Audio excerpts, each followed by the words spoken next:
Hi friends, welcome to Renna Veetu Samayal. Renna Veetu Samayalல இன்னைக்கு ரொம்ப சுவையான மொறுமொறுப்பான மசாலா கொஞ்சம் கூட உதிராம காலிஃப்ளவர் சில்லி தான் பார்க்க போறோம்.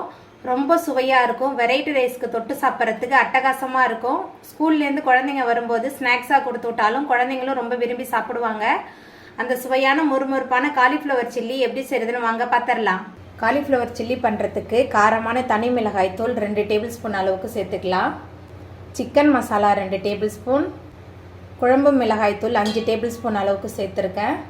இஞ்சி பூண்டு விழுது 2 டேபிள் ஸ்பூன். அதுக்கப்புறமா இந்த சில்லிக்கு தேவையான அளவுக்கு உப்பு சேர்த்துக்கலாம். உப்பு சேர்த்துட்டு முதல்ல நல்லா கலந்துடலாம். அதுக்கப்புறமா கொஞ்சம் கொஞ்சமாக தண்ணி சேர்த்து மிக்ஸ் பண்ணிக்கலாம். தண்ணி சேர்த்துட்டு நல்லா கலந்தாச்சு. கூடவே 7 டேபிள் ஸ்பூன் அளவுக்கு சோள மாவு சேர்த்துக்கிறேன். அதுக்கப்புறமா 5 டேபிள் ஸ்பூன் அளவுக்கு மைதா மாவு. இது கூடவே நம்ம சுத்தம் பண்ணி வச்சுருக்கிற காலிஃப்ளவர் சேர்த்துக்கலாம். காலிஃப்ளவர் சேர்த்துட்டு கையால் மசாலா மாவு பொருட்கள் எல்லாத்தையும் சேர்த்துட்டு நல்லா கலந்து வச்சிடலாம். மசாலா மாவு பொருட்கள் எல்லாத்தையும் சேர்த்துட்டு கலந்தாச்சு. இந்த மசாலா மாவுலாம் நல்லா காலிஃப்ளவரில் இந்த அளவுக்கு நல்லா ஒட்டி இருக்கணும். அப்போ தான் சில்லி நல்லா மொறுமொறுப்பாக வரும். அதுக்கப்புறம் நம்ம இதை எண்ணெயில் போட்டு பொரித்து எடுக்கணும்.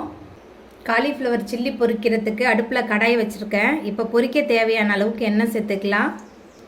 காலிஃப்ளவர் சில்லி பொரிக்க தேவையான அளவுக்கு எண்ணெய் சேர்த்துருக்கேன். எண்ணெய் நல்லா சூடாகி வரட்டும். எண்ணெய் நல்லா சூடாகி வந்துட்டு அதுக்கப்புறமா நம்ம மசாலா தடவி வச்சிருக்கிற காலிஃப்ளவர் உள்ளே சேர்த்துக்கலாம். இந்த முறையில் நீங்கள் செஞ்சு பாருங்கள். மசாலா கொஞ்சம் கூட உதிராமல் ரொம்ப சூப்பராக வரும். காலிஃப்ளவர் சில்லி ஒரு பக்கம் நல்லா ரெடி ஆகிட்டு நம்ம அடுத்த பக்கம் திருப்பிடலாம். பாருங்கள், மசாலா கொஞ்சம் கூட உதிராமல் வந்திருக்கு. ரொம்ப ரொம்ப சுவையாக இருக்கும். காலிஃப்ளவர் சில்லி 2 பக்கமே நல்லா வெந்து வந்துருச்சு. இப்போ இதை நம்ம எடுத்துடலாம். பாருங்கள், மசாலா கொஞ்சம் கூட உதிராமல் எவ்வளோ சூப்பராக வந்திருக்குன்னு சொல்லிட்டு இதே மாதிரி எல்லா சில்லியுமே போட்டு நம்ம எடுத்துக்கலாம். அவ்வளோதாங்க, ரொம்ப சுவையான மொறுமொறுப்பான காலிஃப்ளவர் சில்லி சூப்பராக ரெடி ஆகிட்டு. இந்த சுவையான காலிஃப்ளவர் சில்லியை நீங்களும் உங்கள் வீட்டில் செஞ்சு பாருங்கள். இந்த வீடியோ உங்களுக்கு பிடிச்சிருந்தா லைக் பண்ணுங்கள், ஷேர் பண்ணுங்கள், கமெண்ட் பண்ணுங்கள், சப்ஸ்கிரைப் பண்ணுங்கள். அப்படியே பக்கத்தில் உள்ள பெல் பட்டனையும் கிளிக் பண்ணிடுங்க. நன்றி.